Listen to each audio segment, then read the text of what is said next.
on my end here. And if we can just test levels to start. Let's see. Do you want to start, Kevin, and just state your name and your position, and then we'll just kind of go around. Does that sound okay? Sounds great. Good morning, good day. Dr. Kevin Aten, Superintendent, Bayfield School District. All right, Lori, you want to go next? Good morning, Lori Haukeness, Montezuma-Cortez School District Superintendent. All right, Dan, how about you? Dan Snowberger, Durango School District Superintendent.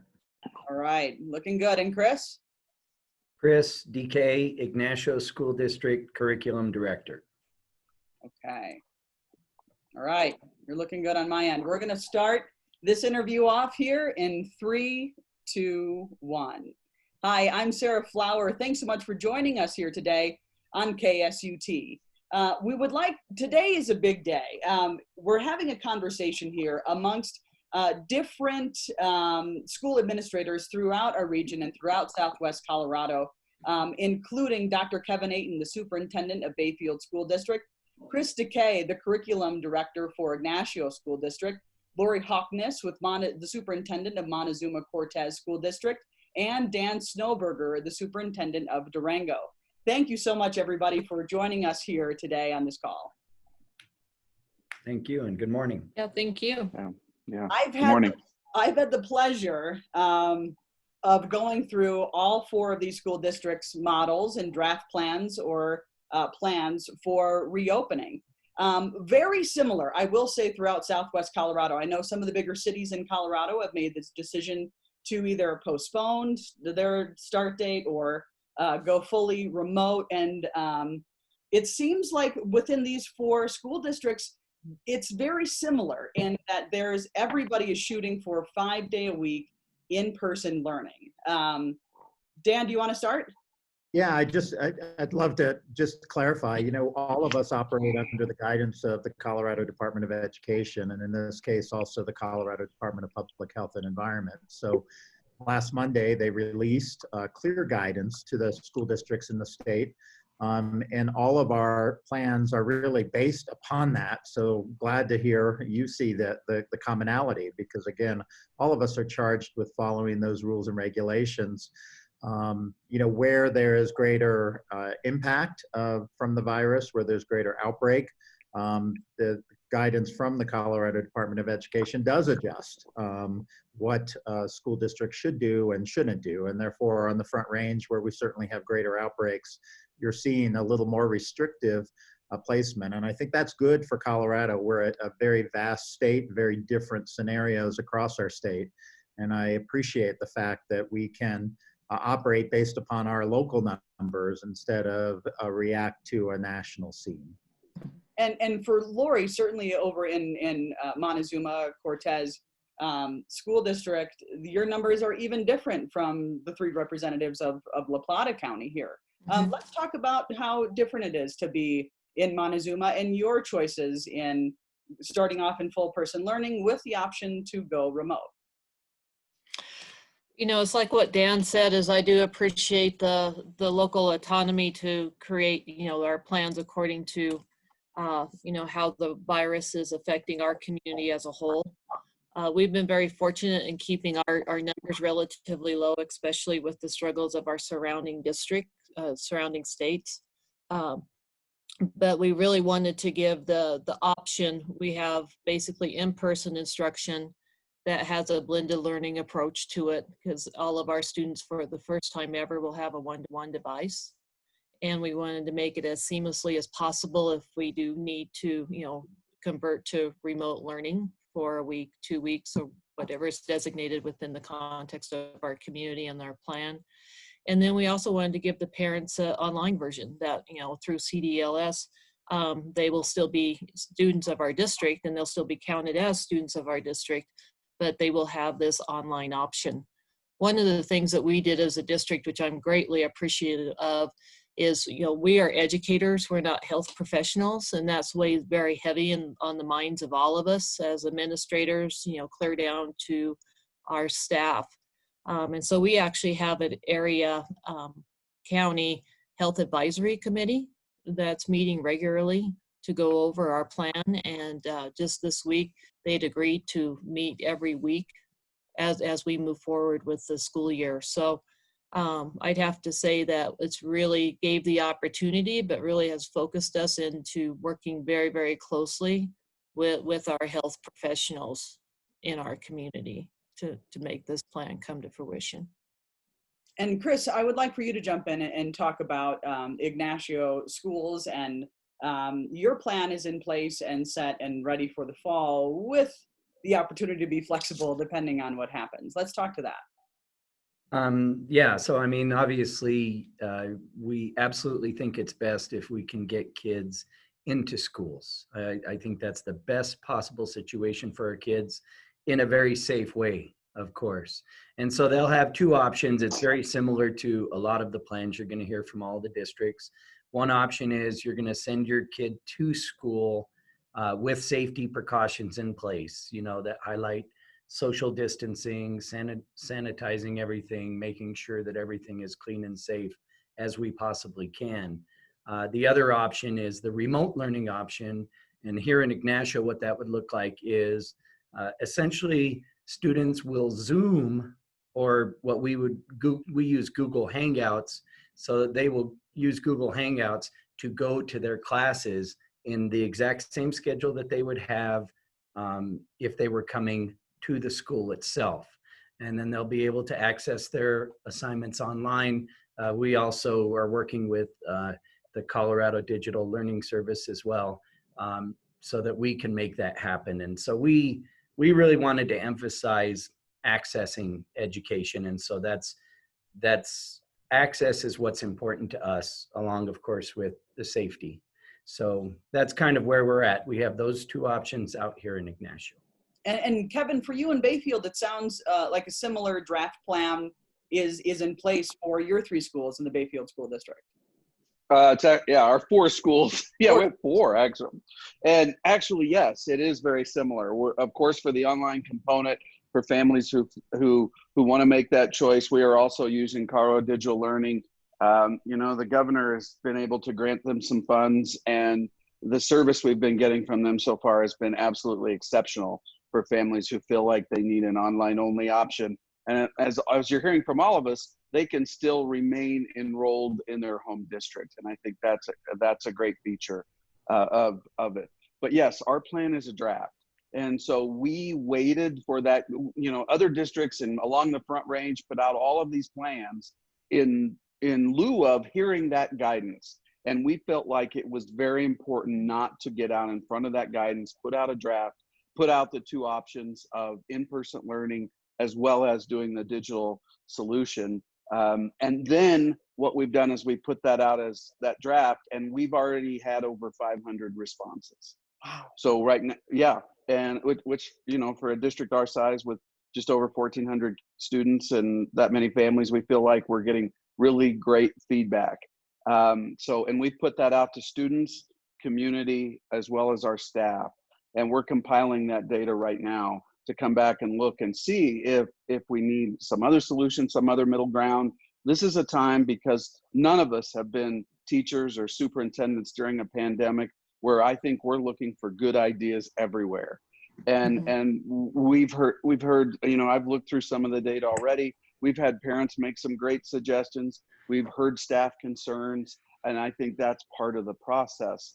But I think if we would have surveyed or we would have gone out, I think it would have been before we had that guidance and before we are where we are now, it would have been what I call a guess based on a conjecture. And I think that's not what we need right now. We need consistency. We need, you know, more brains are better than one. And like I said, we are looking for that feedback and those good ideas to hone our plan, knowing that things could drastically change over the next month.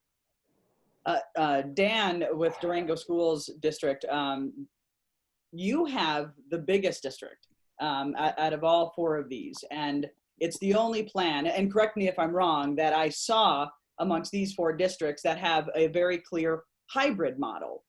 Let's talk to that choice in there and what that looks like for you.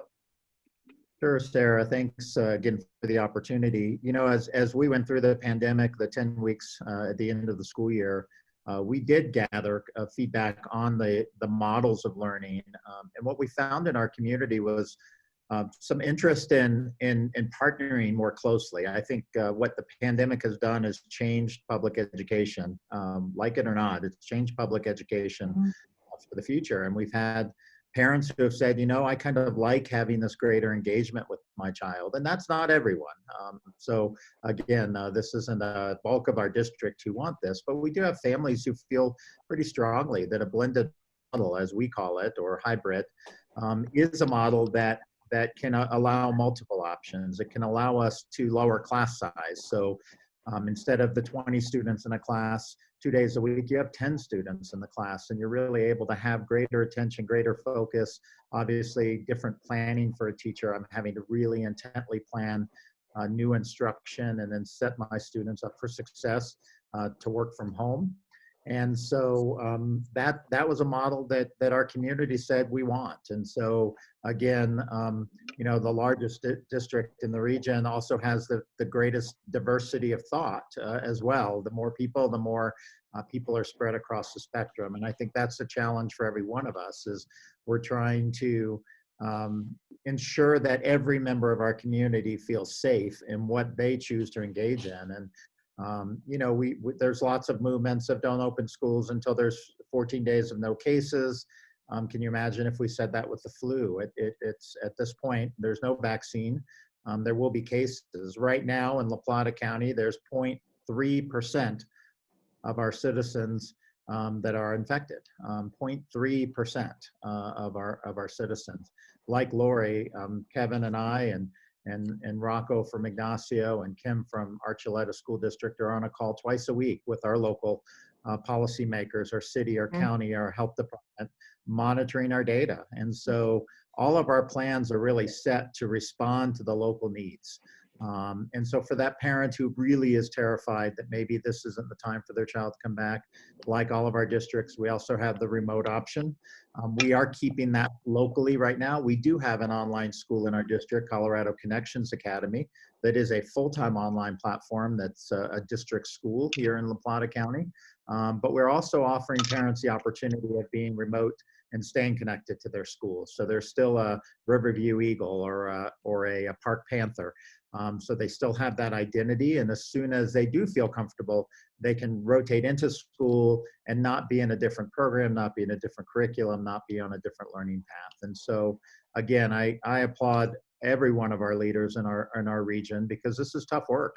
And there's such diverse thought out there. And I think most importantly, I want people to know that the safety of our students is most important, not only to me, but I'm sure to every one of us here today. Well, and what an interesting time of weighing all the risks that come with this, with children's safety and staff and faculty, and what's best for the community and certainly the economy. If we have to go full remote options and parents can't afford to not work and can't afford childcare, I mean, I think the light of equity really comes in on who has the most resources and what this looks like. And we're seeing that this pandemic across the nation and globally is really affecting the Black community, the Indigenous community, and the Latinx community, and anybody in a different socioeconomic bracket that might be struggling more. Lori, I was glad to hear that this one-on-one technology, because of course here in Southwest Colorado, this digital divide is huge too, and who has access to be able to remote learn. Who wants to jump in and start talking about equity? Go ahead, Kevin. I'll start, because I think that this is really an important point for two reasons. The first reason is that we know that, you know, like Chris said earlier, we know the best place for kids is in school. We have, you know, every one of our districts has these kind, caring educators, paraprofessional staff who want kids back in school, and we know that's really best for them long term, to have those relationships with their friends and the relationships with these really fine people. But and so I think that is that's an equity issue. But the bigger equity issue is that schools provide, you know, that hand up. They provide that access. You know, both of my parents had 8th and 10th grade educations. And we have all of us have students who not only need that social emotional support, but they're on individualized education plans and they need speech language support. They need other special services. And quite frankly, the best place to deliver them is in a brick and mortar building. We have other students who need access to second language services. And again, they need that caring adult. And the longer we stay out, the more harm we're doing to communities who need us the most. Well said. Lori, how about for you? What does equity look like on your side of things in Montezuma? You know, to piggyback on what Kevin said, you know, the largest focus is having our students in person in school 5 days a week. That's what we know that's best for our students in our community. Equity is almost to the rudimental level with us is, you know, we can provide a one-to-one device, which is the first time that the district's been able to have the funds to support that. But then you also have the accessibility. And, you know, when I say it's, you know, we were in a sprint, now we're in the marathon. When we were in the sprint this spring, we created hotspots in the schools. We did have, you know, a local internet provider, Farmers Mutual, who actually donated services to put hotspots up in our areas where we had the greatest need, which obviously is the largest free and reduced population that we have in our community.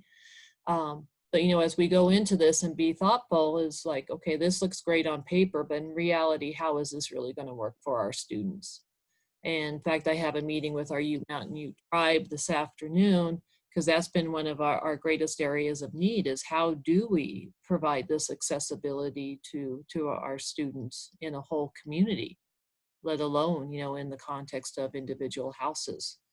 So I think equity is on many different levels, but, you know, with us, it's the accessibility. It's the accessibility to, you know, services. It's the accessibility to, you know, even providing, you know, lunches and breakfast. And I'll actually have that current data for you, you know, before our interview ends.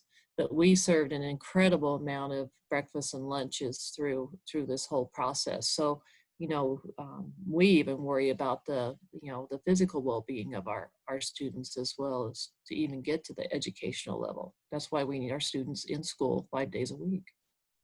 And for you, Chris, I think it's similar in Lori with the Ute Mountain Ute and Ignacio being home to the Southern Ute tribe. Let's talk to that in your experiences in that region. Yeah, so out here in Ignacio, we're about 65% free and reduced lunches. We've got somewhere around 40% Native American, 25 to 30% Hispanic, and then an Anglo population and a smattering of others as well.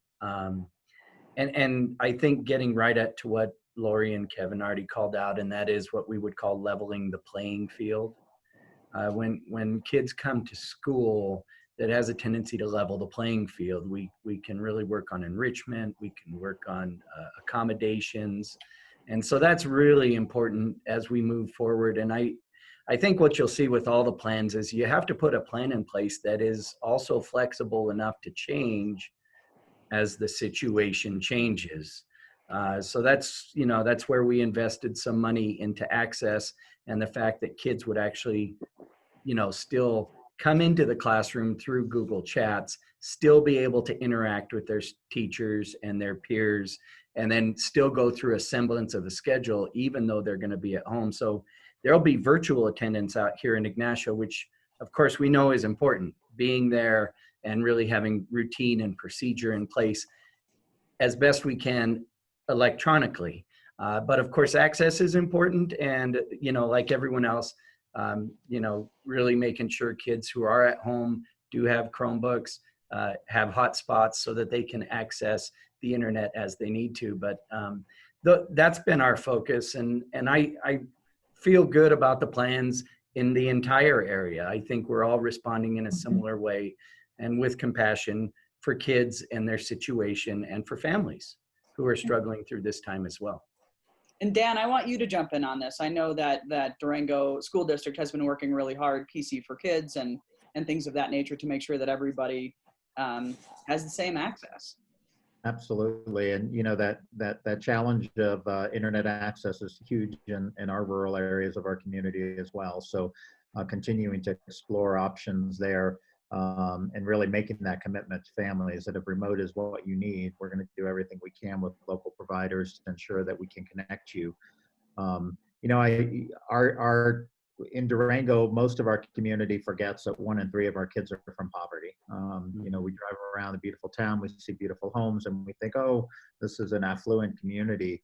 We're not. We've got 1 in 3 of our kids is from poverty and struggling, and parents are struggling to make ends meet, and the high cost of living in our community.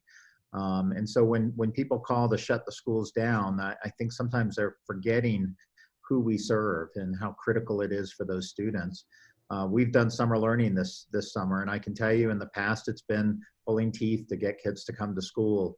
We have some of our most at-risk kids who have come to school because that's what they realized online learning is not for them.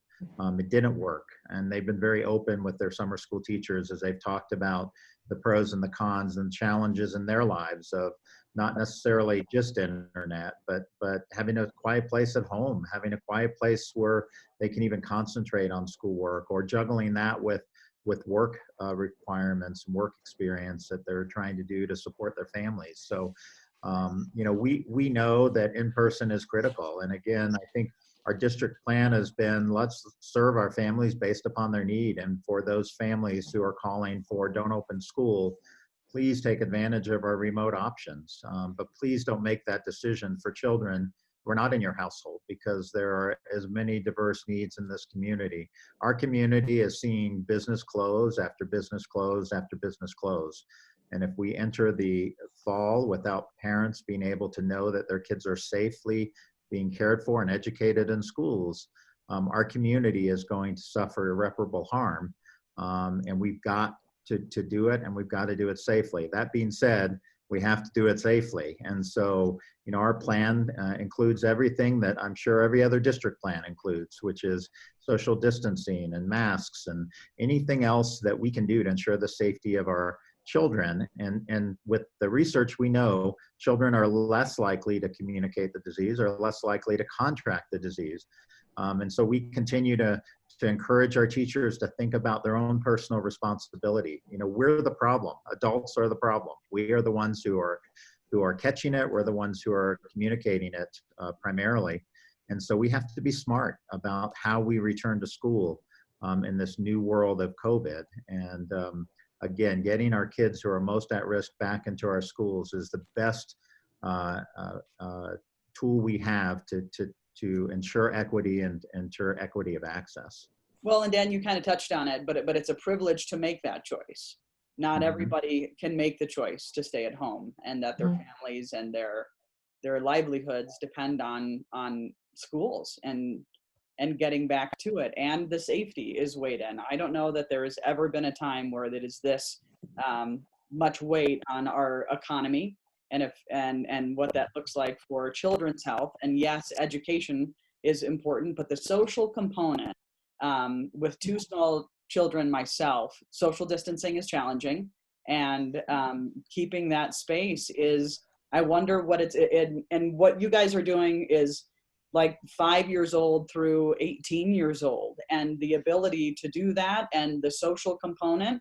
I think for a kindergartner, it's not so much, it's as much reading and writing as it is learning how to play and interact with others. And in a time of social distancing, what a challenge to put that together, of the health on a full spectrum, the mental health and the, you know, and the academics on top of it. What a different challenge to put this all together. I don't think that even as a parent that I ever thought about what that looks like on a full spectrum. Who wants to jump in and talk to this full encompassing piece of all of this? Well, I would just like to make an overall comment, and it reflects on something that Chris had referenced earlier.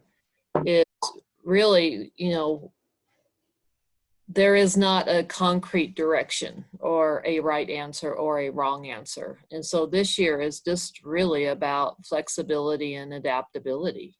You know, we can have the plan and that plan will start us, but things are going to be changing just like they have been changing over the last 6 months. And, you know, like what Dan referenced, this is our new world of education. And we have to change with that new world. Yeah, Dan. Sarah, just, you know, we recognize, as we've all said, we know that we could have to pivot again tomorrow, and we don't want that pivot to be the same calamity that you know, as great as we all, I think, did it. It wasn't what any of us set out to do. None of us had that plan in our back pocket. It was a rapid shift and put a lot of stress on our staff and on our faculty.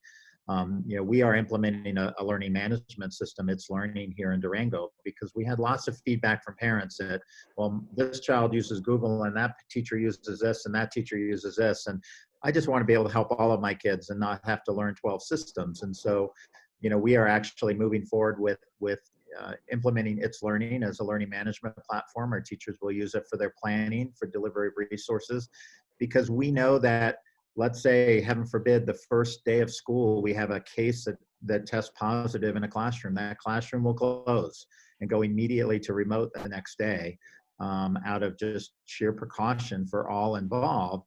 And so cohorting is so critical, and in the state guidance, that we keep the same group of students together. We have students move less, we have teachers move more. So, and that we limit the number of adult interactions, because that's, again, the risk to our students. It's not student as much as it's adult to student. And so, you know, I think key for us is really recognizing how important it is that all of us have systems in place ready to pivot on a very short period of time, because we are facing lots of unknowns.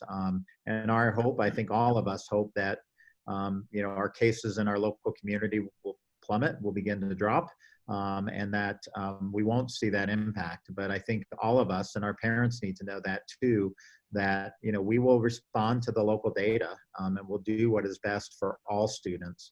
And that's just important to keep in mind. You know oh, go ahead, Chris. I guess I just want to highlight this one point. You know, really in a time where I've never, you know, it's rare that I've seen the country so polarized over so many different issues, and to the point of emotional and angry. In schools, I think the key is that we have to come together as adults through cooperation and collaboration. You know, we had a really good meeting with the Tribal Council just here last Friday, but and you know, it's already been alluded to by Lori, you know, that we're working with the health departments, and as educators, we have to pull people together, and really what we want to emphasize to people is that we need understanding. Like, it's not an easy situation. We're going to work very hard with everyone we can in this whole community so that we can all get to a semblance of the same page. And sometimes I think that's really hard given the national scene. But here in our local communities, it's so important that we all understand that adults are working hard for the benefit of kids and families, and that we have to come together. And so it's in that kind of frame that I think we need to move forward into the school year, you know, and we ask for patience and compassion and empathy, not only from our side, but also from the side of the community and from the different organizations that schools impact, because we really are going to do the very best we can for our kids and families. Kevin, do you want to? So I'd say one more thing about, we've talked about community, we've talked about students. I just want to highlight our staff. Yes. Staff they're also making some pretty brutal choices right now. My mom is an 85-year-old, 3-time cancer survivor, lives in Farmington. I haven't seen her since March because I'm around people, and it's just hard. We have a teacher who's from the Navajo Nation. She's concerned about whether she can go back and see her family. We have another staff member who has who has children, who has some stuff, has a child who has stuff involved. Medically, our staff are also making some pretty tough choices.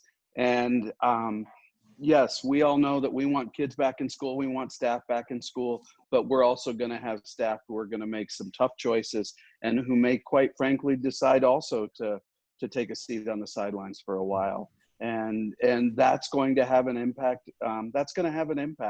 And so, as Chris says, as we're giving each other grace and space, we got to realize we're all in this together. We can't keep this kind of struggle that we're seeing on a national level. We've got to take care of each other. Dan, Yeah, and we're already seeing that in our district with some, like what Kevin referenced, some real hard choices of our staff. And so we've had some late resignations due to this. And it's not on the political level as Chris referenced. It's just that individual choice that has really been heart-wrenching. And it does affect our students because now we have openings that, we potentially may not be able to fill. And the staff all the staff wants to come back. They just want to be safe, but also ensure that their family is safe. Dan, you had your hand up. Yeah, and I think it's important, for any of our staffs listening. I mean, our job is to educate kids, and so all of our districts have put into place a plan that in no way takes away the sensitivity, the acknowledgement of the anxiety, as all of us have indicated. There are educators making decisions today. And it's our job to support them in those decisions. And we are in the midst of surveying our staff. And then the first day that our survey went out, 150 of our 800 staff have responded, and all but 3 have said either the plan meets my needs or I'm just ready to come back regardless. And so, yes, we have teachers who are concerned, and we're going to work hard to meet their needs. And if it's a leave of absence so that they can wait until this settles down. If it's, we've had a few staff who are close to retirement who have said maybe now is the time. We recognize that. And that's not something any of us take callously and just say, oh, well, go. We don't want to see our educators go, but we also want our educators to make the right choice for them. I too have an 88-year-old dad who lives with me. And so my routine, I go home, I go immediately upstairs, I change my clothes, I shower, because I'm not going to take a risk with him. He's isolating himself. He comes to dinner. We make sure that things are sanitized. I mean, all of us have to change our lives to meet the unique needs of our situation, and we respect that and we honor that with our staffs. The one thing the last question I'd like to go before we close out here today is you mentioned it earlier with a high risk, but I think special needs students have different challenges in coming back and social distancing. And for that special education teachers, whether that's an occupational therapist or people that need that closeness, this social distancing is more challenging for some students than it is for others. Who'd like to jump in and start there? Dan. Yeah, we're having to plan additional personal protective equipment for teachers in those situations. We're working with local labs about potentially offering testing to staff who are in those high-risk positions, because we do want to protect them. We do want to ensure their safety. Face shields are critical in those situations. And so, again, I think all of us have been working tirelessly to make sure we have the appropriate equipment available based upon the needs. And again, those are special educators. I mean, we call them special education, but they are special educators because they are working with our most vulnerable students. And those are our students right now that are hurting the most because what they need is in-person supports and in-person therapies to help them overcome those disabling conditions. So, I think it's just important to recognize that, yes, every classroom won't look identical based upon need.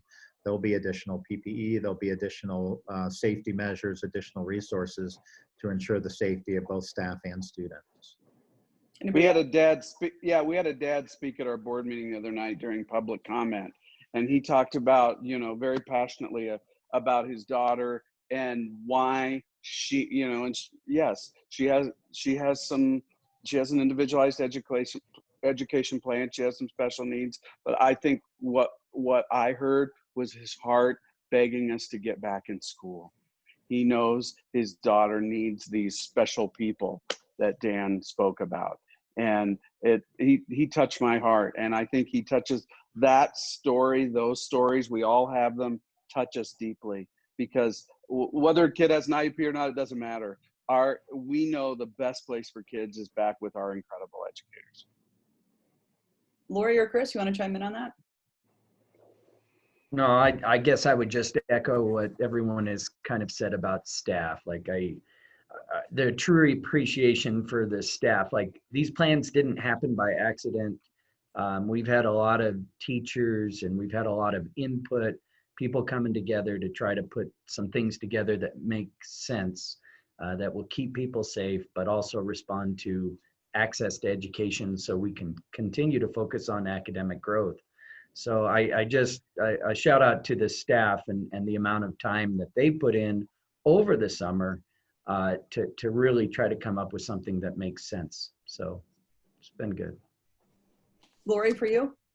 And I think highlighting, our special need population magnifies just the work that has happened and shows how we have to, you started about talking about, being equitable in all areas. That's kind of all the cogs that we've been looking at is, we have all these systems of cogs that we have to put together in order to make the school system cog work efficiently. And it's taken a lot of staff members giving up their time, their dedication to being part of the solution and moving forward. And even on the social emotional side, one thing I always go back to is our high school principal. When we were giving out the computers, we had a drive-up process for the students. And, we had teachers there to kind of make that connection with the students. And we had, high school students seeing their teachers and tearing up and saying, I really miss you. I miss coming to school. So, that's the preference that our educators are working on. And they're really not asking a lot. All they're asking is, can I be safe? And can my family be safe? And that's all they're asking for. And so I think it shows that the true heartbeat of education and what it's about. And it's a privilege to be able to be part of that process as we look forward. And then I just want to, I had said that I would reference our free and reduced lunches. So from the time that COVID hit to June, our district served 27,415 breakfasts and 40,861 lunches. So I think that highlights all of the work that all these districts do and the importance of having our kids in school. I want to give final thoughts and be mindful of everybody's time here this morning. Any last comments that you think our listeners should know about, or wrapping it up here today? Dan, would you like to start us off? Yeah, sure. Thanks, Sarah. And again, I appreciate the opportunity. I know it's important for all of us to get our messages out. Our plan is in draft only because we do want to make sure that we hear from our community. And so, our plan is published on our website at durangoschools.org. There is a feedback form for people to ask questions or give feedback, and know that that feedback is critical to make sure that this is our plan. This is our school district, not my school district. And so we really sincerely hope people will give us feedback.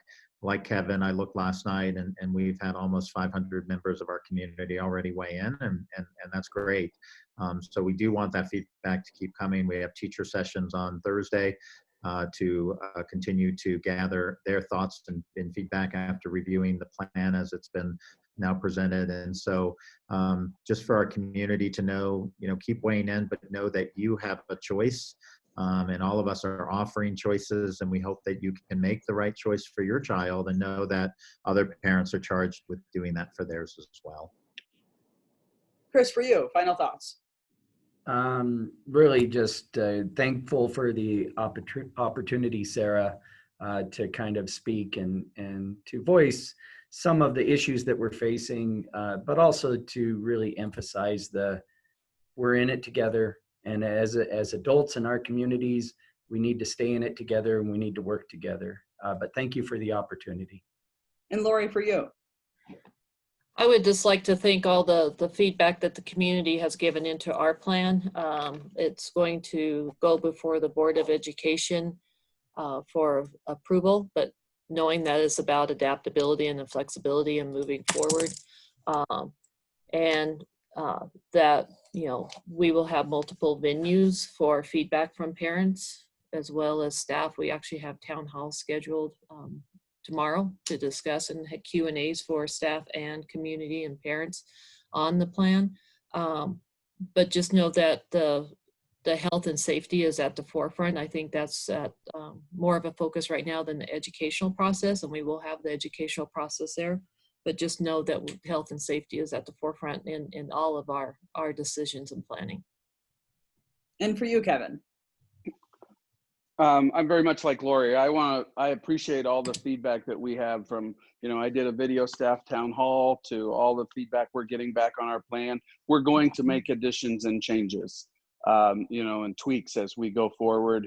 Because again, it really is that dichotomy of safety and education and being able to make the right decisions and put some things in place. But I also think people have to realize that we have to be flexible. What we do is going to change, and to give us, again, that what I call that grace and space to make those changes. We're delaying the opening of school, or we're asking the board tonight to approve the opening of school a week later from August 17th to August 24th, just to give us that extra space and grace and time to put those things in place. So we're all going to have to come back to what Chris said. We're in this together. Support our staff, support our parents, support our schools, and ultimately support our communities. And all of us, I know it's a pleasure to serve in these complex times. I've said from the beginning, I believe that this is going to be really one of our greatest hours in education, and we're going to emerge on the other side stronger, you know, better. But boy, it's going to take all of us to get there. Dr. Kevin Aten, Superintendent of Bayfield School District, Chris deKay, Curriculum Director for Ignacio School District, Lori Haukeness, Superintendent of Montezuma-Cortez School District, and Dan Snowberger, Superintendent of Durango 9R School District. Thanks so much for joining us here today on KSUT. Thank you. Thank you, Sarah. You guys were great. That was awesome.